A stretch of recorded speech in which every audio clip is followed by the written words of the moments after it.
දවසට පොඩි වෙලාවක් වෙන් කරගෙන ඉංග්‍රීසි ඉගෙන ගන්න පුරුවන් ක්‍රමයක් ගැනද හොයන්නේ? එහෙනම් මේ අහන්න. අපි අද කතා කරන්නේ ප්‍රසිද්ධ YouTuber කෙනෙක් මැරිනා මොගිල්කෝ එයාගේ දවසට විනාඩි 20ක ඉංග්‍රීසි පුරුද්ද ගැනයි. හරි. ඉතින් ගොඩක් දෙනෙක්ට තියෙන ලොකුම ප්‍රශ්නයක් තමයි මේක. ඉංග්‍රීසි ඉගෙන ගන්න ආසයි, හැබැයි වෙලාවක් නෑ කියන එක. කාර්යබහුල ජීවිතයත් එක්ක ඉගෙන ගන්න වෙලාවක් හොයාගන්න එක ලේසි නෑ තමයි. හැබැයි හිතන්න මේ සම්පූර්ණ අදහසම වෙනස් කරන්න පුරුවන් එකම එක අංකයක් තියනවා කිව්වොත්. ඔව්, ඒ අංකය තමයි 20. මේ ක්‍රමයේ සම්පූර්ණ රහසම තියෙන්නේ මෙන්න මෙතන. මෙන්න විසඳුම. හරිම සරලයි. දවසට හරියටම විනාඩි 20යි ඒ විනාඩි 20න් ඉංග්‍රීසි වේගෙන් ඉගෙන ගන්න පුළුවන් ක්‍රමවේදයක් ගැනයි මේ කතාව. හරි. එහෙනම් අපි බලමු මේ කියන විනාඩි 20 කියන කතාව ඇත්තක්ද නැත්නම් මිත්‍යාවක්ද කියලා. මේ ක්‍රමවේදයේ පිටිපස්සේ තියෙන දර්ශනය මොකද්ද? පුදුම හිතන දෙයක් තමයි මේකට ආభాෂය ලැබිලා තියෙන්නේ හරිම සාර්ථක ජපාන් ඉගෙනුම් ක්‍රමයකින්. මරිනාට මේ අදහස් එන්නේ එයාගේම අවුරුදු 3 දුව දිහා බලලා. එයා කුමොන් කියන ජපාන් ක්‍රමයේ දවසට විනාඩි 10ක් විතරයි ඉගෙන ගන්නේ. මෙතන තියෙන වැදගත්ම දේ තමයි මේක. පැය ගණන් එක දිගට පාඩම් කරනවට වඩා දවස ගානේ පොඩි වෙලාවක් පුහුණු වෙන එක කොච්චර බලවත්ද කියන එක. මොකද මොලේට විනාඩි 10ක් කියන්නේ ලොකු බරක් නෙවෙයි. ඉතින් කම්මැලි නැතුව දවස ගානේම වැඩේ කරගෙන යන්න පුරුවන්. මරිනා හරිම කෙලින් කතාවක් කියනවා. එයා කියනවා කවුරු හරි මට කිව්වොත් මරිනා මට විනාඩි 20ක් නැහැ කියලා මම කියන්නේ එයාට භාෂාවක් ඉගෙන ගන්න ඇත්තරම උනන්දුවක් නැහැ කියලා. ඒ කියන්නේ මේ විනාඩි 20 හරියට උනන්දුව මනින මිම්මක් වගේ තමයි. හොඳයි. එහෙනම් මෙන්න ඒ විනාඩි 20 සම්පූර්ණ සැලැස්ම. හරිම පැහැදිලි. මුලින්ම විනාඩි 5ක් සවන් දීම, ඊළඟට විනාඩි 5ක් කතා කිරීම, ඊට පස්සේ විනාඩි 7ක් වචනමාලාව ශක්තිමත් කරන්න, අන්තිමට විනාඩි 3ක් Tamanගේ ඉලක්ක ගැන හිතන්න. දැන් අපි මේ එකින් එක ගැන ටිකක් ගැඹුරින් බලමු. හරි. අපි පටන් ගමු පළවෙනි පියවරෙන්. ආදානය. ඒ කියන්නේ සවන් දීම. ඇයි මේ ක්‍රමවේදය පළමු සහ වැදගත්ම අංගය වෙන්නේ සවන් දීම? බලමු ඒකට හේතුව. හිතලා බලන්න. අද ලෝකේ ඉංග්‍රීසි කතා කරන උච්චාරණ කොච්චර තියෙනවද? ඇමරිකාන් බ්‍රිතාන්‍ය විතරක් නෙවෙයිනේ. ඉන්දියන්, ඕස්ට්‍රේලියන් තව කොච්චරනම්. ඉතින් මේ හැම එකක්ම තේරුම් ගන්න අපේ කන හොඳට පුහුණු වෙන්නම ඕනේ. අනිත් හැම දෙයකටම පදනම වැටෙන්නේ හොනින් සවන් දීමෙන් තමයි. ඉතින් මේ විදිහට ඉලක්කගතව සවන් දීම පුහුණු වෙන්න නොමිලේම පාවිච්චි කරන්න පුළුවන් නියම වෙබ්සයිට් එකක් තියෙනවා elo.org. මේ වෙබ් අඩවියේ පළවෙනි විනාඩි 5ට නියමිතම ගැලපෙනවා.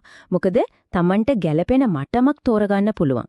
ඒ වගේම අහන සංවාදවල සම්පූර්ණ ස්ක්‍රිප්ට් එකම බලන්නත් පුළුවන්. අලුත් වචන එහෙමත් වෙනමම තියෙනවා. හැබැයි වැදගත්ම දේ තමයි මෙතන තියෙන ඇත්ත ජීවිතයේ මිනිසු කතා කරන ස්වභාවික උච්චාරණ. පොතේ තියෙනවා වගේ නෙවෙයි. හරි. අහලා ඉවරයි. දැන් මොකද කරන්නේ?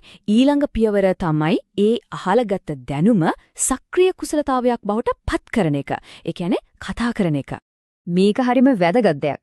වචන මාලාව වර්ග දෙකක් තියෙනවා. එකක් තමයි නිෂ්ක්‍රීය නැත්නම් පැසිව් වචන. ඒ කියන්නේ කවුරු හරි කියනකොට හරි පොතක තියෙනකොට හරි තේරෙන වචන.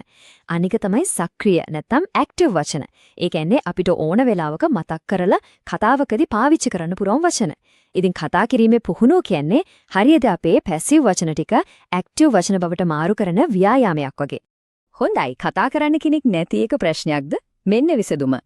කේම්බ්‍රිජ් විශ්වවිද්‍යාලයෙන්ම හදපු නියම මෙවලමක් speakandimprove.com. කිසිම පීඩනයක් නැතුව කතා කරලා පුහුණු වෙන්න මේකෙන් පුළුවන්. සමහරුන්ට තනියම කතා කරන එක ටිකක් අමුතුයිනේ. ඉතින් මේ වෙබ් අඩවියේ ඉන්න AI රොබෝ එක කතා කරනකොට ඒ අපහසුතාවය දැනෙන්නේ නැහැ. රොබෝ ප්‍රශ්න අහනවා, අපි උත්තර දෙනවා. ඊට පස්සේ අපිම කියපු දේ ආයෙත් අහන්නත් පුළුවන්. කිසිම බයක් නැතුව කතා කිරීම පුහුණු වෙන්න නියම පරිසරයක් තමයි මේක. උච්චාරණය දියුණු කරගන්න තවත් නියම ටිකක් වෙනස් විදිහේ මේවලමක් තමයි මේ speechnotes.co. මේක ට්‍රාන්ස්ක්‍රිප්ෂන් තාක්ෂණය භාවිතා කරනවා. මේක වැඩ කරන්නේ මෙහෙමයි. අපි කතා කරන දේ මේක ටෙක්ස්ට් එකක්. ඒ කියන්නේ අකුරු විදිහට ටයිප් කරනවා.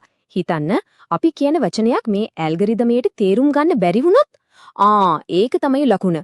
ඒ කියන්නේ අපේ උච්චාරණයේ මොකක් හරි ගැටලුවක් තියෙනවා.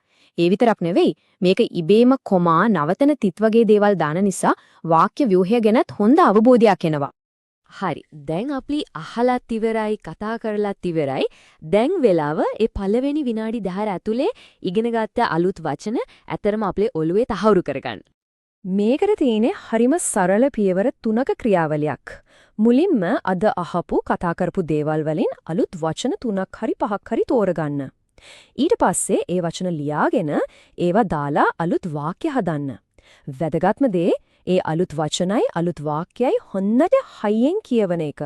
එතකොට තමයි ඒක මතකයේ හිටින්නේ. දැන් අපි එන්නේ මේ ක්‍රමේ වැදගත්ම බලවත්ම කොටසට. දෛනික පුහුණුව අවසන් කරන්න ඕනේ මේ දරණ මහන්සිය Tamanගේ ලොකු හීනයක් එක්ක සම්බන්ධ කරලා. මරිනාගේ මූලිකව විශ්වාසය තමයි මේක ඉංග්‍රීසි කියන්නේ ඉලක්කයම නෙවෙයි ඒක Tamanව ලොකු ඉලක්ක තියෙන තැනකට ගෙනියන මෙවලමක් විතරයි. ඉතින් ඒ මෙවලම පාවිච්චි කරන්න අපිට ලොකු හේතුවක් තියෙන්න ඕන. ඒකට තමයි මේ සිහිනපුවරුව එහෙම නැත්නම් ඩ්‍රීම් බෝඩ් එකක් හදාගන්න කියන්නේ. ඒ කියන්නේ Tamanගේ ඉලක්ක දෘශ්‍යමාන කරන තැනක්. නිකන් ඉංග්‍රීසි ඉගෙන ගන්න ඕන කියලා හිතනවට වඩා ඉංග්‍රීසි ඉගෙනගෙන මම මොකක්ද කාරණේ කියලා නිශ්චිතව හිතන එක. මරිනාගේ උදාහරණ බලන්න. ප්‍රසිද්ධ කෙනෙක් එක්ක සම්මන්ත්‍රණයක කතා කරන එක, ලොස් ඇන්ජලස් වල නිශ්චිත ගෙයක් ගන්න එක, මේ වගේ දේවල් දකින හැම වාරයකම ඒ ඉලක්කවලට ලං වෙන්න ලොකු මොටිවේෂන් එකක් ලැබෙනවා. ඉතින් මේ විග්‍රහය අවසන් කරන්න හොඳම දේ මේ ප්‍රශ්නයයි. මේ ක්‍රමවේදය අනුගමනය කළා තමන්ගේම ඉංග්‍රීසි සිහිනපුවරුවක් හැදුවොත් ඒකෙන් තමන්ගේ ජීවිතයට විවෘත වෙන්නේ මොන වගේ අලුත් දොරටුද කියලා පොඩ්ඩක් හිතලා බලන්න.